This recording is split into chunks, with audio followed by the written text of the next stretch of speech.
feliz. Eu estar Ah, imagina, obrigado. com você aqui, cara, é um prazer, é uma coisa. Eu não, nem consigo descrever minha emoção. Ah, imagina, Luiz, você é um amor, super gentil, super famoso. É uma honra participar dessa live com você. Enfim, eu gosto muito dessa pegada da educação continuada, sabe? Eu acho que é uma coisa bacana que era alguma coisa que você já fazia antes, né, da pandemia. Hoje, a educação continuada se transformou numa ferramenta muito importante, né, para as pessoas continuarem acessando os conteúdos, né, e também conseguir fazer educação continuada para o tutor. E você já faz isso tão bem, uma honra. Muito obrigado. Bom, uma do.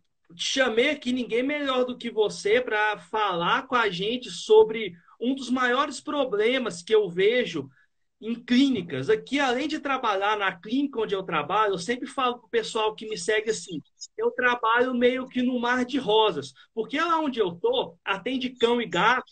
Só que lá a gente já conseguiu implementar toda uma prática cat-friendly, uma clínica com recepção separada, com equipe separada, internação separada, tudo separado. E às vezes eu vejo que assim, muitas vezes até os cachorreiros que estão onde eu trabalho não conseguem entender como isso é importante. Então, o que a gente quer falar para o pessoal hoje é que qual que é realmente a importância do atendimento cat friendly, a importância de uma internação exclusiva para gato, toda adaptada para gato, porque eu acho que o pessoal que é da área de felinos, para isso já está um pouco batido. Só que da mesma maneira que está batido para o pessoal do gato, parece que o pessoal que não é gateiro ainda acha que é besteira do veterinário de gata, ainda acha que é coisa que não precisa, né?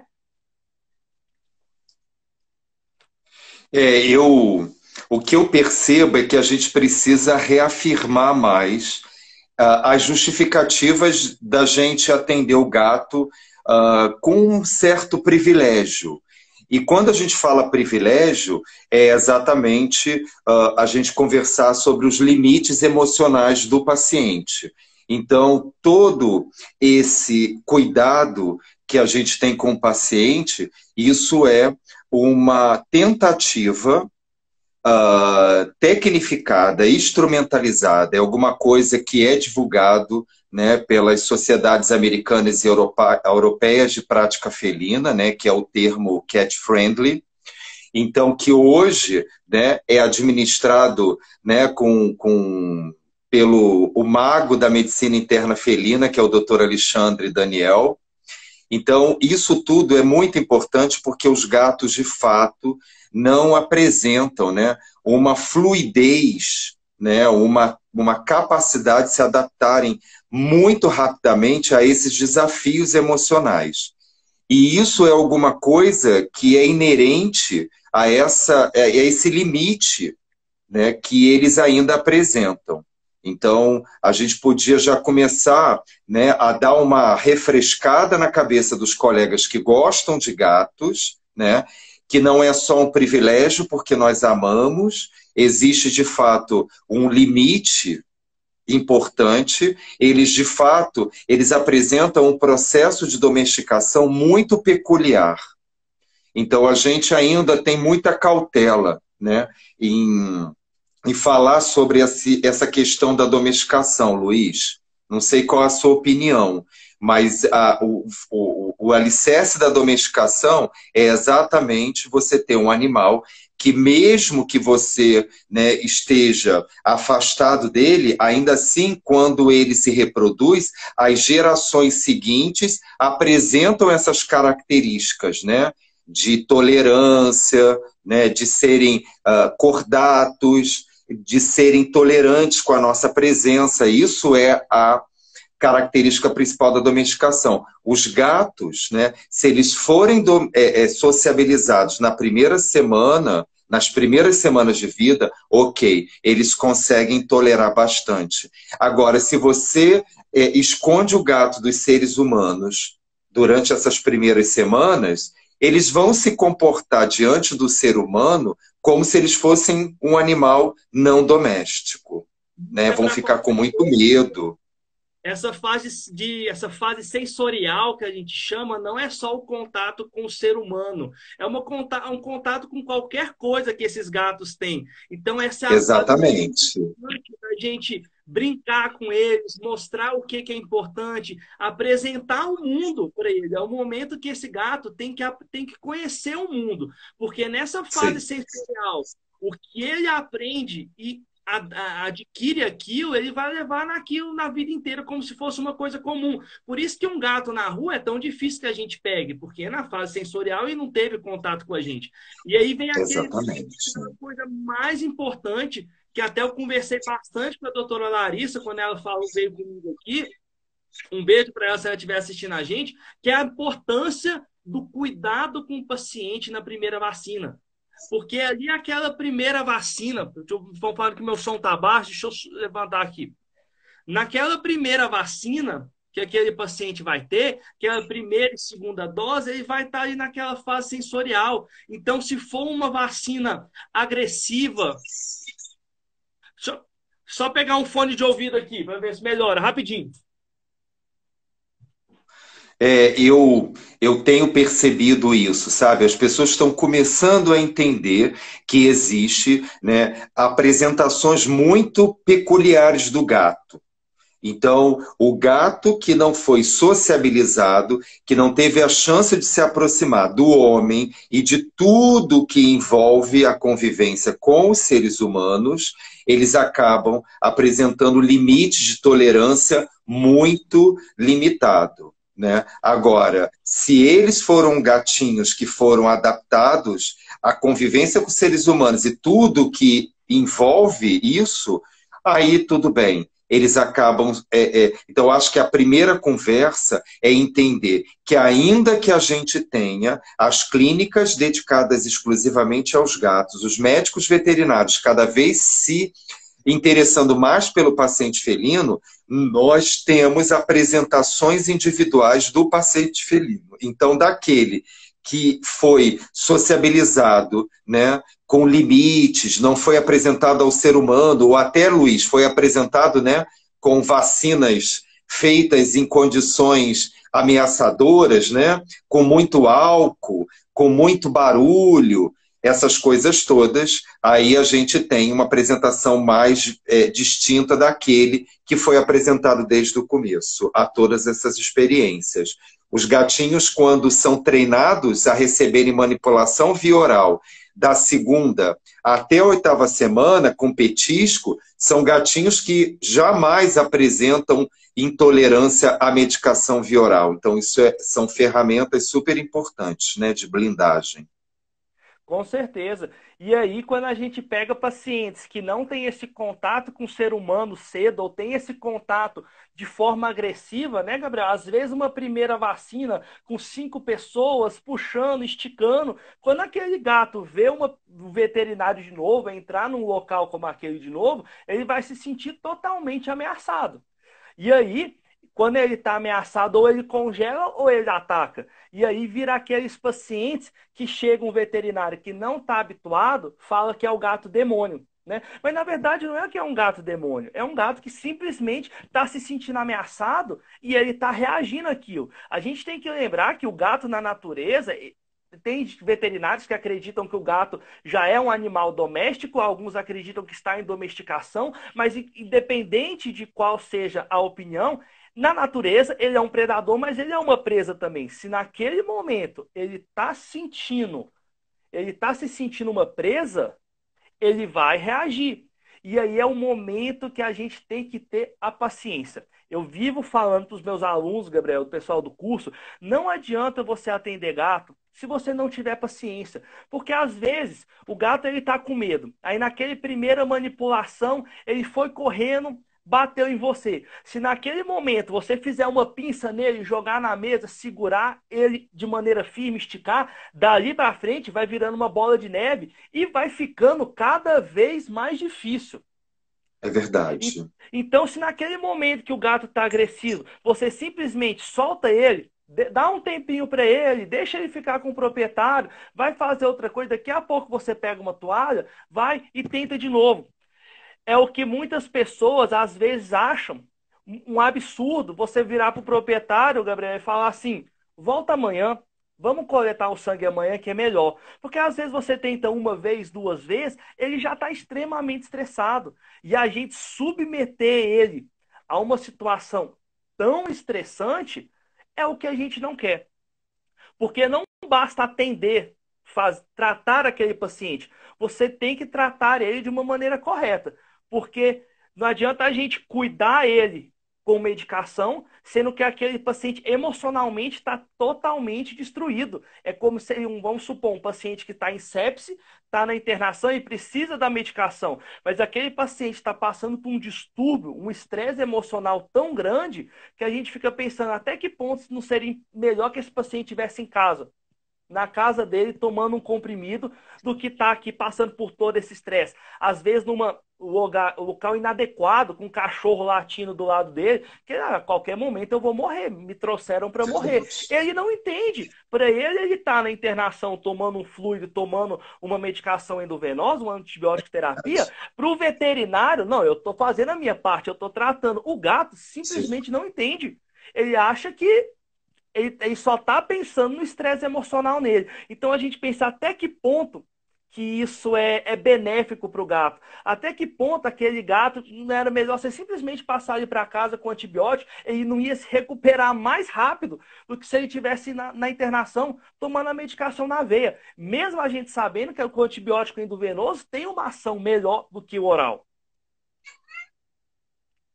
Sim, eu fico sempre pensando, quando eu escuto esse discurso, que é um discurso que eu também tenho, que a sensação que eu tive algumas vezes é que a prática da medicina veterinária, naquele momento do animal ameaçado, o veterinário se sentindo, né, na obrigação de fazer alguma coisa para ajudar, o responsável pelo gato pressionando, né, para que alguma coisa seja feita. Eu tenho uma sensação que em ambas as situações as pessoas estão ali motivadas pelo amor, por uma coisa importante, digna, honrada, mas os dois precisam sentar e entender, né, que a ameaça ela não ajuda, ela só atrapalha. Então é uma situação que pode ser constrangedora para alguns colegas, tá?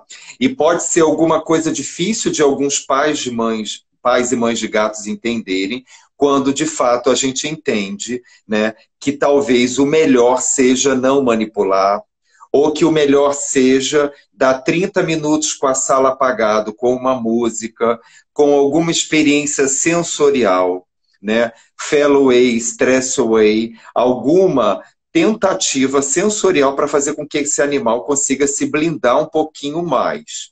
Mas ainda assim, se ele não consegue, a primeira discussão é por que que ele veio, né? E qual é a necessidade de fato da gente manipular. Eu preciso porque tem uma suspeita de um corpo estranho, eu preciso porque depende dessa manipulação, então nós vamos sedar o paciente, nós vamos ter mais paciência, vamos usar algum tipo de estratégia, então já temos medicamentos que a gente consegue fazer antes, né, em casa, para que os animais cheguem mais tranquilos. Então, não é hora também de ficar discutindo o protocolo. Os protocolos eles precisam ser compreendidos e entendidos na sua grande maioria. E aí cabe ao veterinário escolher qual é a melhor conduta, né, para cada paciente. Isso que fica muito difícil, porque não é só o gato, é a clínica, é tudo que está em volta, é a doença, é a construção emocional e também, né, a ansiedade da família. Então, tudo isso precisa ser administrado com muita cautela. É um estado de arte, sabe, Luiz? Não é alguma É, coisa com protocolada, não. certeza. É na E eu, hora, a gente olha para um, olha para outro, aí vem. E eu acho que assim, uma coisa que você falou que é extremamente importante é sobre o tutor que está ali. E tem que ter esse contato, essa conversa, porque às vezes ele também. Tem dois tipos de tutores, porque tem duas situações que a gente pode passar. Uma situação que você pode falar, vamos supor que é um animal que veio para fazer um check-up e não conseguiu coletar o sangue. Sempre vai ter aquele tutor que às vezes você fala, vamos trazer amanhã. Às vezes, se ele tá muito, é um gato muito agressivo, vamos fazer uma gabapentina. Tem tutores que vão aceitar aquilo, tem tutores que não vão e vão ficar chateados com a situação. Mas da mesma maneira, se a gente insiste uma, duas, três, quatro, cinco vezes, também vai ter aquele tutor que vai falar: meu Deus, meu gato foi lá, judiaram demais dele. Então a gente tem que saber lidar um pouco com isso. A situação do atendimento, eu acho que você falou uma palavra que eu nunca tinha pensado, realmente é uma arte. Porque atender aquele gatinho fofinho, que você pode fazer qualquer coisa com ele, e ele não tá nem aí para você, que você coleta sangue sozinho, é muito fácil. Mas aí quando começam a vir aqueles pacientes que são um pouco mais trabalhosos, e a gente sabe que não é rotina, mas tem aqueles pacientes que são extremamente agressivos, que a gente acaba tendo que abrir mão de um protocolo sedativo para manipular aquele paciente, acaba o jogo começa a ficar um pouco mais difícil. E aí é quando eu acho que tem que ter toda clínica, mesmo que não seja uma clínica que tem uma clínica especializada em gato, toda clínica tem que ter aquele veterinário. Se não especialista, aquele veterinário que tem afinidade com a espécie, que é aquela que eu não estou com paciência, aquela pessoa que tem a paciência de pegar a toalha, tem a paciência de embrulhar, que ele vai gritar, vai saber manipular tranquilamente. E aí, mexendo nisso que eu estou falando, entre milhares de perguntas, uma me marcou, que é sobre a focinheira, que muitas clínicas têm as focinheiras para gato, perguntando, é bom? Não é bom durante a consulta? E aí, eu não sei qual que é a posição do Gabriel, acredito que seja a mesma da minha. Se o seu gato for extremamente agressivo, você pode usar desde que ele tenha a clínica, a focinheira dele. Tá bom? Só que não é bom aquela focinheira. Vamos supor que você tem uma clínica, uma focinheira da clínica, aquela de gato que fica na clínica, não é exclusiva do gato. A gente tem que lembrar que nessa parte tá cheio de glândulas. E isso, o paciente marca as coisas com cheiro, liberando os hormônios dessas glândulas. Só que, imagine, você coloca uma máscara facial em um paciente, em outro, em 3, 4, 5, 6. Que você acha que o 10º paciente, na hora que você colocar, ele vai sentir o odor de centenas de outros pacientes que passaram antes dele? E isso pode ser mais um fator que vai estressar. Se o gato, se você sabe, ó, o meu gato é agressivo, ele é difícil manipulação, eu já sei. Então eu vou comprar uma máscara facial para o meu gato e somente ele vai usar. E acabou. Mas a clínica ter a máscara facial para usar nos pacientes, na minha opinião, é uma coisa terrível. É. O que mais me incomoda na máscara é você potencializar a ameaça, né? Então, os gatos estão com muito medo. Isso é muito importante, porque o gato, ele quando se sente ameaçado, a opção mais viável, né, sempre, neurobiologicamente, é se afastar da ameaça e nunca atacar. Então, os gatos que acabam atacando as pessoas, eles atacam e as pessoas precisam entender que aquilo é a única possibilidade de resposta. Porque todo mundo estuda, né, os padrões de reações intuitivas, né, instintivas. Então, se você está diante de uma coisa que te ameaça muito, ou você foge, ou você enfrenta. Sabe? Então, a possibilidade do animal realmente desenvolver alguma capacidade, né, de adaptação tão aguda ao ponto de você achar que ele não vai responder querendo fugir ou agredir, eu acho que já começa errado. Então, entender, primeira coisa, que aquele animal não está enfurecido, não quer te matar, ele quer fugir. Então, você precisa se tornar menos ameaçador. né? Então, o que eu acho da focinheira, assim, o primeiro erro é a ameaça, aquilo vai no rosto, vai nas vibrícias, que são muito sensoriais.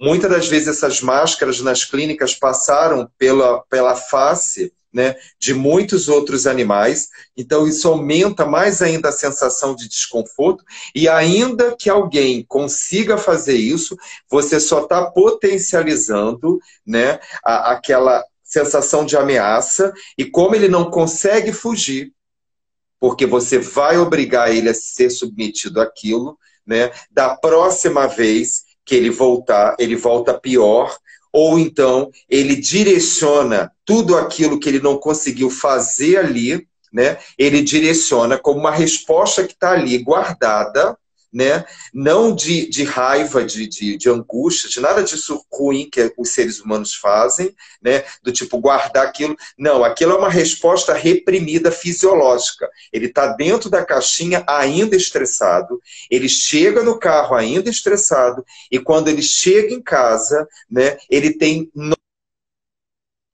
tentar responder, ou fugir, ou atacar. Como ele está sendo ameaçado desde a clínica veterinária e dentro da caixa de transporte, quando ele chega em casa, existe a possibilidade dele redirecionar essa resposta, que era para ser para o veterinário, para o ambiente, por tudo aquilo que ele vivenciou, ele vai direcionar muitas vezes para um gato que antes da consulta eles eram amigos.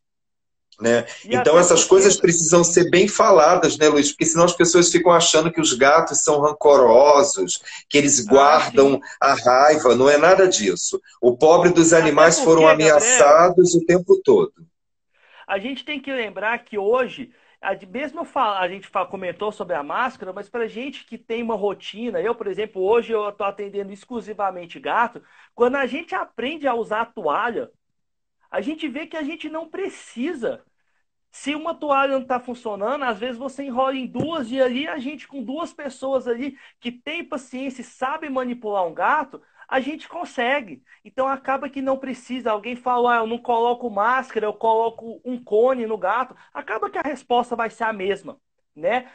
Da mesma maneira, pegar, fazer aquele clipe, que aquilo para o gato, a gente não sabe, É pessoal, muito mas é ameaçador, é muito verdade. ameaçador e muito doloroso para ele. A gente fala, ah, eu vi uma pessoa falando que mas a mãe pega ele, só que a mãe tem receptores na mandíbula, ela sabe certinho controlar a força que ela tá fazendo no filhote para não machucar ele. A gente, além de não saber, quando o gato tá ameaçando a gente, na verdade, a gente tem que lembrar, o gato está muito mais ameaçado, se sentindo muito mais ameaçado que a gente. Só que a gente está sentindo que a gente que vai ser predado. E quando você tá com medo do gato, além de você fazer o clipe nele, você ainda aperta com mais força. E a gente não sabe, mas ele tá sentindo muito mais dor. E aí é mais ameaça e vai virando cada vez uma bola de neve até chegar aquele paciente que você não consegue chegar perto dele. Um grande erro dos veterinários, principalmente quando eles estão na internação. Às vezes você abre a baia, o gato faz um som para te ameaçar. Aqui.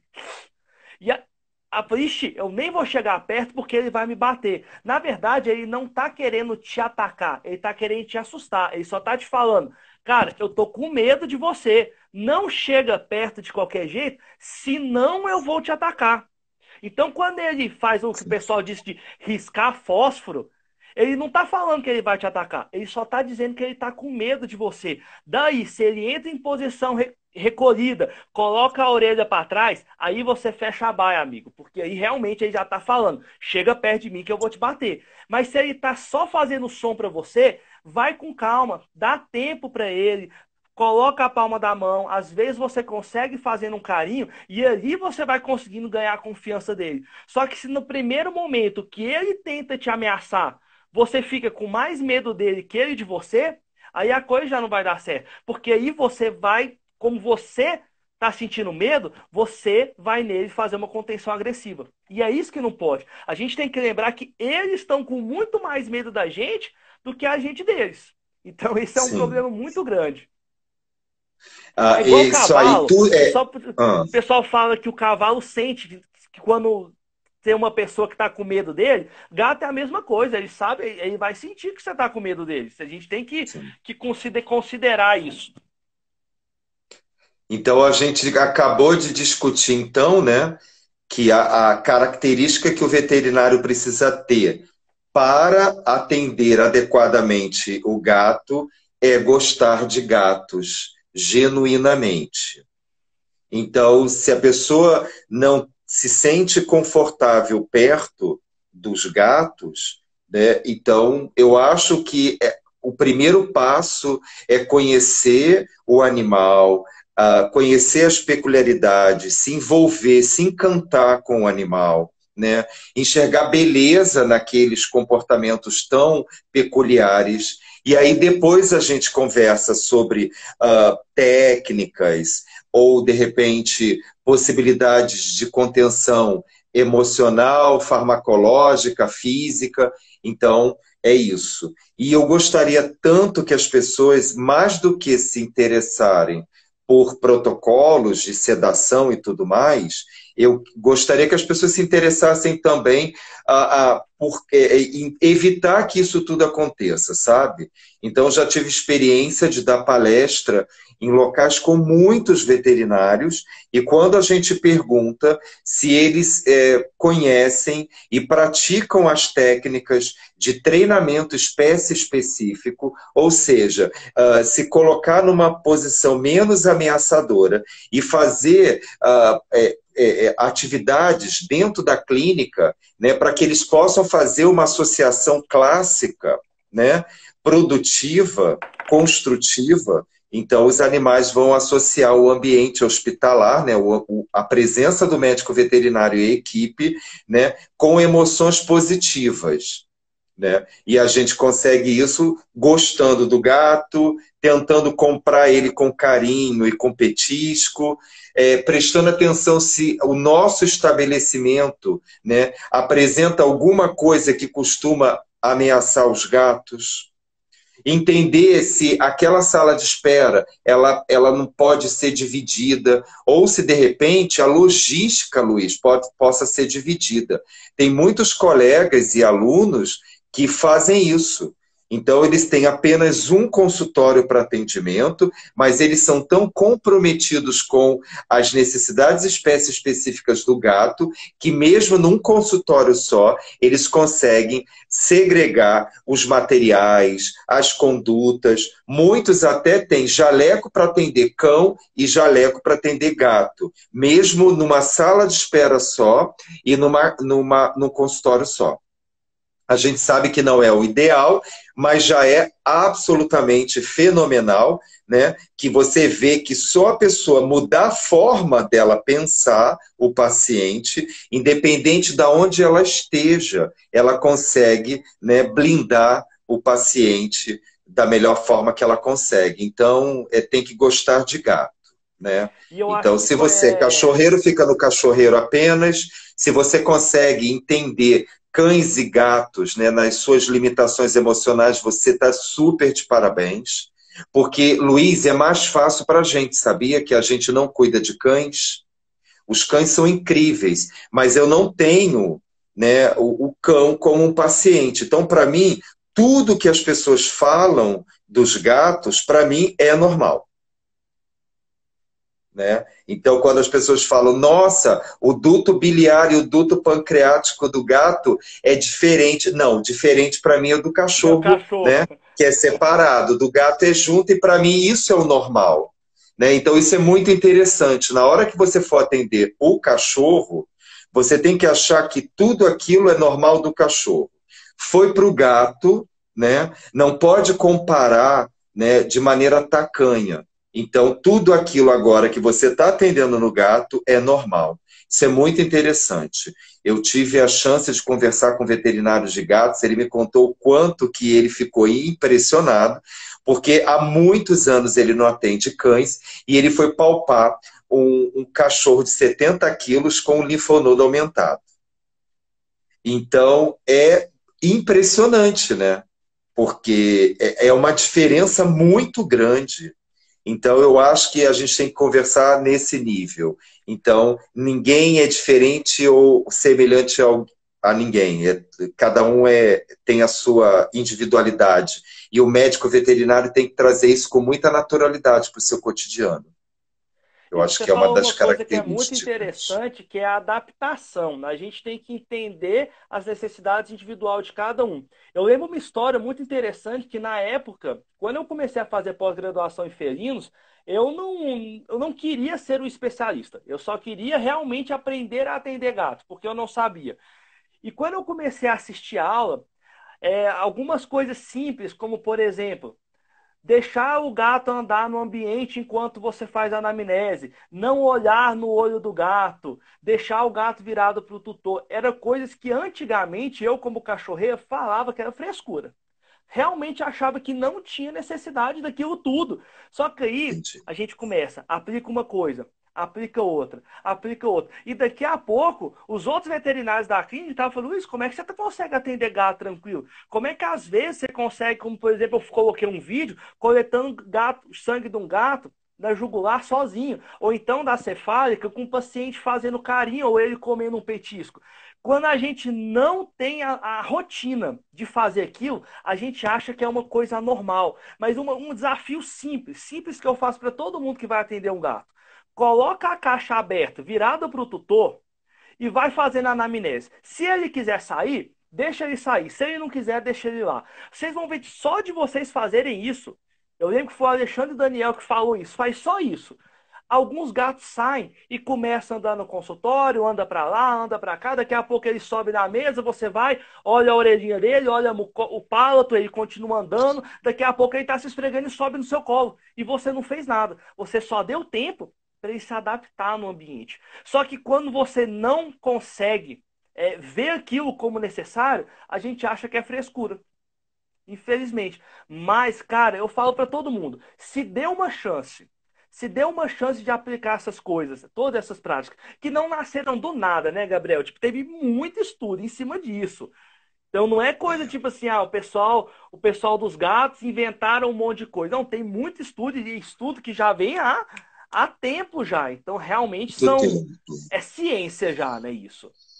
E tem algumas maneiras de se comportar e pensar que o médico veterinário dedicado exclusivamente aos gatos precisa ter.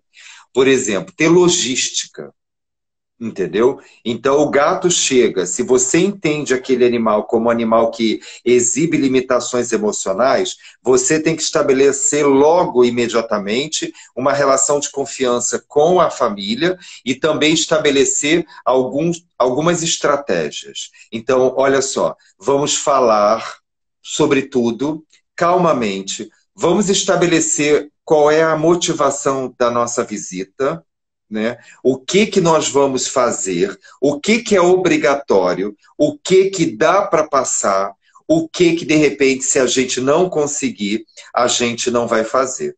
Então, isso é muito interessante, eu acho que é alguma coisa que funciona muito para a clínica de gatos e sempre conversando com os clientes. Então, se eu vou atender um gato muito difícil e que ele vai precisar tomar 2 vacinas, todas as vacinas são importantes. Né? Se a gente propõe que elas sejam feitas, elas são importantes. Mas, Luiz, nós sabemos, né, aqui no Rio de Janeiro, nós tivemos focos de raiva na cidade do Rio de Janeiro, então a vacinação antirrábica não é opcional, nunca foi e nem pode deixar de ser. Ela é muito séria, então ela precisa, o animal precisa ser vacinado. Tá? Então, o que acontece? Quando eu tenho um animal difícil e que ele mora no apartamento e que nós fazemos, por exemplo, uma tríplice, porque a gente sabe que as pessoas podem ir na rua e tudo mais, então nós fazemos uma tríplice. Mas se o animal é muito difícil e eu estou numa situação que tem a chance de eu não conseguir acessar o gato do jeito que eu gostaria, qual é a primeira vacina que eu começo? A raiva. Então, eu começo a raiva. Então, se eu não consigo fazer a outra, pelo menos eu fiz uma estratégia onde eu vou começar com a vacina que, de repente, protege ele de uma doença e protege a família também. E se é um animal mais difícil, então tem chance de você ter acidente. Então, a primeira coisa que a gente faz é mesmo fazer a vacina de raiva. Então, coisas do tipo... usar bom senso para saber se você vai verificar a temperatura no começo ou no final, que muitas das vezes é o melhor. Agora, se o animal está bufando, se ele está muito agitado, com pilereção, midriático, provavelmente a temperatura dele está aumentada. Então, usa bom senso e conversa com o responsável, que aquilo ali não é simplesmente um checklist. É importante que a gente consiga, mas naquele paciente, particularmente, uma coisa que de repente pode ser boa, vai acabar ameaçando mais. Eu sempre converso isso com os alunos e os médicos veterinários, que isso é tão importante que se um animal ele for ameaçado, por exemplo, durante a medicação crônica, eu garanto a você, Luiz, isso não vai dar certo. Se o animal, por exemplo, ele tem asma e você obriga ele a usar de cara, vamos começar logo com as polêmicas, né? Se você começa de cara com a máscara, junto com o espaçador, o animal vai ser ameaçado. Então, muitas vezes eu tenho conversas com os veterinários e muitos deles já falam, não, olha só, não quero dar corticoide sistêmico porque suprarrenal, nananã e glicose. Eu entendo. Mas é um animal que está exibindo uma sintomatologia respiratória e em alguns momentos ele fica limitado, né? Então, se ele fica assustado com a pessoa que não está acostumado a fazer esse tipo de manobra, ela coloca uma máscara, o animal se mexe e ela força a máscara, o animal vai piorar na sintomatologia. Então, a prescrição de corticoide no primeiro momento, antes da máscara com corticoide por inalação, que é muito mais interessante e seguro, ela é sim uma ferramenta em alguns animais, porque você consegue melhorar aquele padrão inflamatório das vias aéreas, inclusive dando até mais conforto para aquele paciente receber o treinamento com máscara. Porque ele também precisa ser medicado. Também não vejo coerência em você não prescrever alguns dias de corticoide no animal que se sente ameaçado com manipulações para que você faça depois a máscara. Sabe? É igualzinho a importância da gente trabalhar comportamento na casa da pessoa, trabalhar os mecanismos de aprendizagem, Luiz. Às vezes, como opção da medicação. Que você olha e fala assim, meu Deus, esse animal se recebesse um psicoativo durante 8 semanas, ele ia melhorar muito, inclusive ele ia aceitar esses exercícios de maneira muito melhor. Mas a pessoa perseguir um gato amedrontado dentro de casa para fazer a medicação para que ele fique menos amedrontado, não vai deixar ele menos amedrontado, porque o estresse vai se sobrepor ao efeito da medicação e você vai dar um tiro, né, pela culatra. Então é muito importante as pessoas entenderem, né, de uma vez por todas, é que os gatos exibem individualmente limites de tolerância. O que nós estamos chamando com muita tranquilidade de personalidade. Então você provavelmente reage às situações de maneira muito diferente.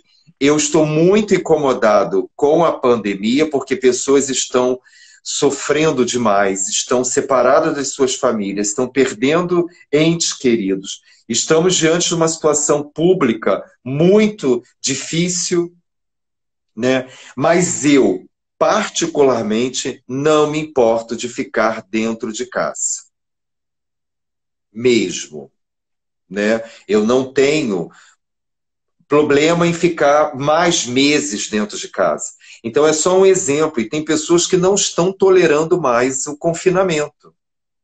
Então isso são padrões reacionais individuais. Então os gatos, eles também exibem isso, porque as pessoas vão encontrar também aquele príncipe, aquela princesa que a gente coloca um catéter e a única coisa que eles fazem para atrapalhar é tocar pianinho e a gente não consegue botar os esparadrapo porque eles são os amores e não deixam a gente fazer nada.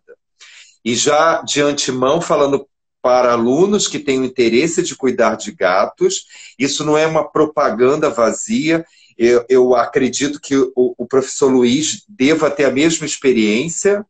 eu atendo mais gatos tolerantes, colaborativos e os amores do que gatos difíceis. Com certeza, eu quero aproveitar esse momento até para fazer um convite. No meu canal do YouTube tem uma live que ela chama, se eu não me engano, é O Gato Demônio, é culpa do tutor ou do veterinário? Esse é o título da live. E lá eu falo De exatamente todo sobre isso, mundo.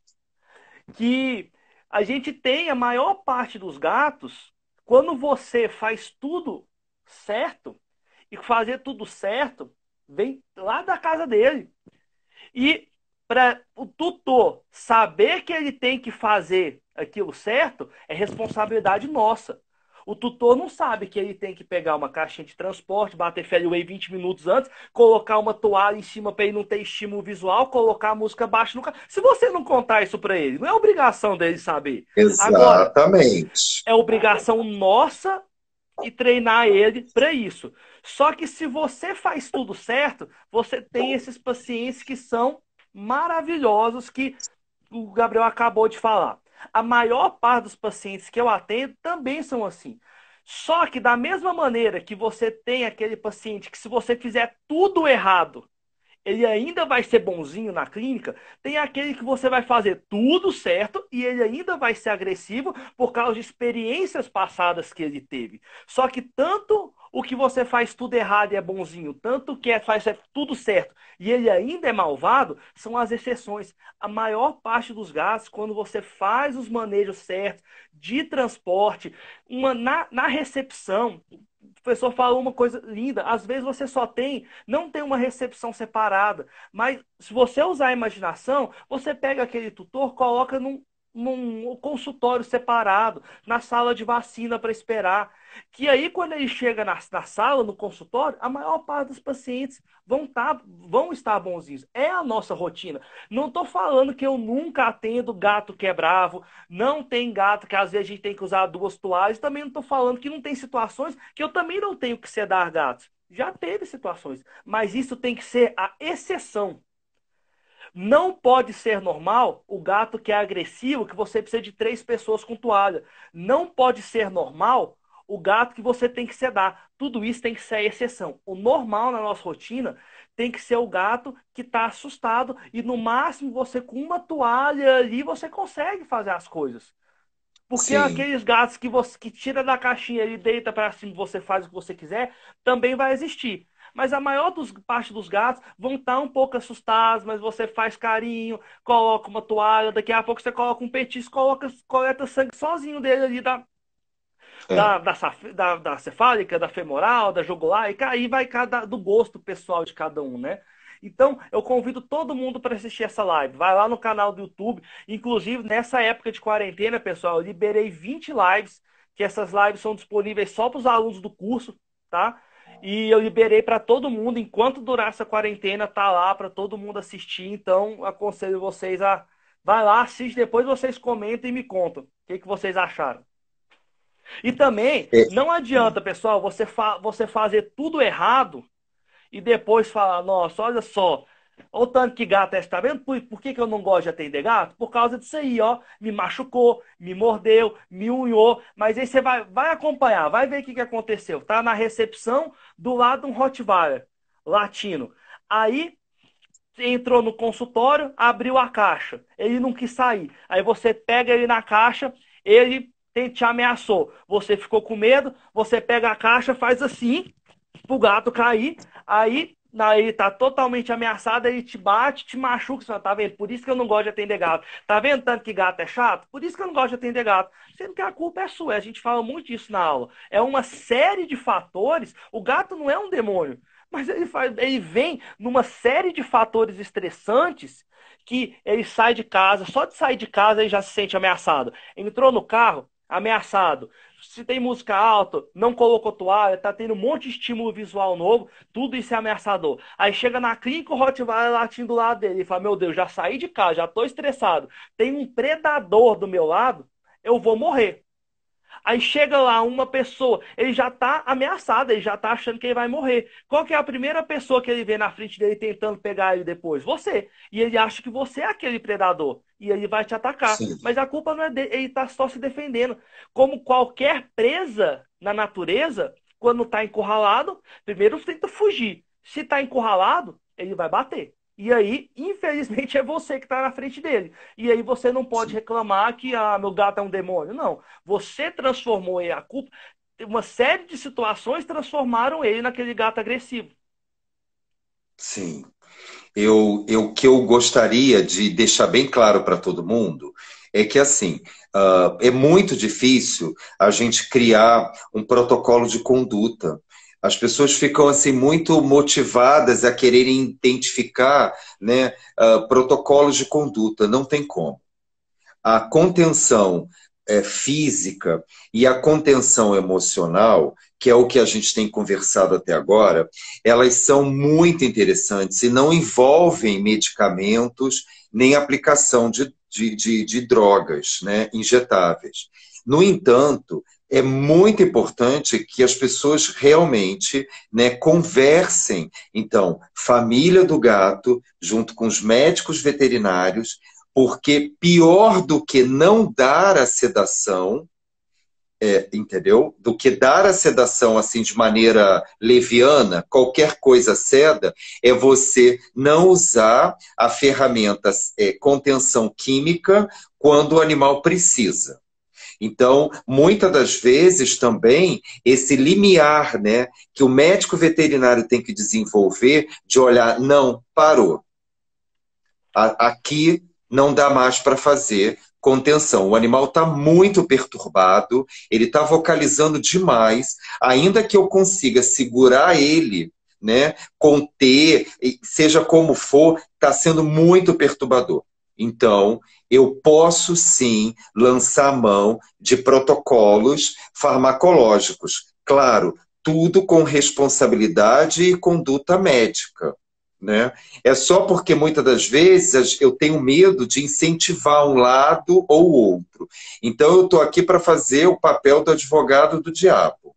Então, ao mesmo tempo que a gente não vai ficar se embolando com os gatos, porque não pode, né? Ou você manda ele embora e prepara esse paciente, o teu serviço para atendê-lo, né? Ou então, se o animal precisa daquele atendimento, então a gente vai escolher um protocolo que seja seguro, um protocolo que atenda às demandas individuais, e existem muitos protocolos interessantes, só que essas escolhas não podem ser feitas levianamente. Então, quando eu digo estado da arte, é que o médico veterinário, ele é médico veterinário quando ele sabe todas as técnicas e cabe a ele, individualmente, a partir da sua construção profissional individual, saber se aquele animal pode ou não, ou se deve ou não ser sedado, mandado embora. Então, por isso que a gente incentiva que os veterinários gostem de gato e estudem todas as possibilidades de ferramenta de recebimento do gato para que a gente possa administrar todas elas. Ah, eu não gosto de sedação. Você não tem que gostar ou não, né? A gente tem que conhecer todas, porque muitas das vezes você vai ter um paciente, Luiz, que precisa de sedação. Alguns protocolos que a gente utiliza, inclusive, tem uma suspeita de que causam amnésia no paciente, como causam amnésia comprovada em seres humanos. Então, muitos gatos, inclusive, não lembram provavelmente de algumas coisas que aconteceram antes da sedação, né? Então isso é muito interessante. Então a gente está aqui para enaltecer todas as possibilidades e o que vai ser mais importante é a escolha final do médico veterinário. Por isso que realmente é uma prática de responsabilidade, é um estado de arte, né? Não Muito existe uma mais do receita de que bolo, né? não existe, é isso. Por isso que é um estado de arte, que é aquela combinação daquela pessoa, com aquele veterinário, com aquele animal, naquele dia, com aquela doença, com aquele clima, tudo vai oferecer uma experiência única. Por isso que é tão perigoso quando a gente, né, reproduz protocolos, né, a partir da sua segurança ou tua insegurança. Então, por exemplo, eu não gosto disso. Tá, por que você não gosta? porque isso não vai fazer bem ao paciente, ou por que que você não gosta? Então, é isso. Então, não vamos sedar tantos os pacientes, não vamos conter tantos os pacientes, a gente vai escolher a melhor técnica de contenção de acordo, né, com uma escolha individual, profissional, obviamente a partir da personalidade do gato. E eu Então, acho que isso é muito além, importante. eu acho que além do veterinário tem que estar preparado em todos os parâmetros, todos os aspectos. E uma coisa que uma pessoa até agradeço, falou assim, Luiz, me contrata para trabalhar com você. Fico feliz quando eu vejo uma coisa dessa. Mas é um auxiliar de veterinário que me fez essa pergunta. E me veio uma coisa na cabeça que é maravilhosa. Não adianta, Gabriel, só a gente ser comprometido. Por exemplo, vamos supor que é um gato que você precisa de ajuda para coletar um sangue. Sozinho Ah, não sim, a deu. equipe. Aí você vai e chama o seu enfermeiro. E a primeira coisa que o seu enfermeiro faz é pegar, fazer uma pinça nele e pá! Na mesa. Então não adianta. Também não adianta Já não é você. mais o enfermeiro de gatos, né? Você tem que ter uma equipe toda comprometida, porque não adianta você fazer tudo certo, mas a recepcionista lá da sua clínica tá gritando loucamente na recepção do lado de um gato. Então, o ambiente tem que ser todo, não é só o veterinário de gato, tem que ser uma equipe de gato inteiro. O estagiário tem que gostar, o enfermeiro tem que gostar, a recepcionista tem que gostar. Acho que uma das vezes que eu mais briguei na minha vida foi um dia que uma recepcionista lá do lugar onde eu trabalho falou assim: Ah, meu Deus do céu, o dono de gato é tudo doido. Eu falei, tudo doido. Por que isso? Doido é você, porque eu já não gosto de que falem isso. Agora você imagina, na clínica que o doutor Luiz trabalha, a menina da recepção falou que dono de gato é tudo doido. Aí um dono de gato escuta. Quem que ela acha que vai falar que falou isso pra ela? Nossa, a recepcionista fala, o doutor Luiz também fala uma maluquice dessa. Pessoal, isso não existe. Tá bom? Com certeza. O dono de gato, não, já tem um tempo que eu não atendo cão, mas eu vejo que o dono de gato é mais exigente. Isso é mesmo. Não precisa preocupar. Mas daí para você falar que é doido, já é muito, né? A gente tem que É. quebrar esse paradigma que dono de gato é doido, que dono de gato. E não é isso. Sabe por que que eu falo Olha, isso? Luiz, Eu vejo por mim. Se você, eu o meu também eu gato, ia falar isso, eu ia tirar por mim.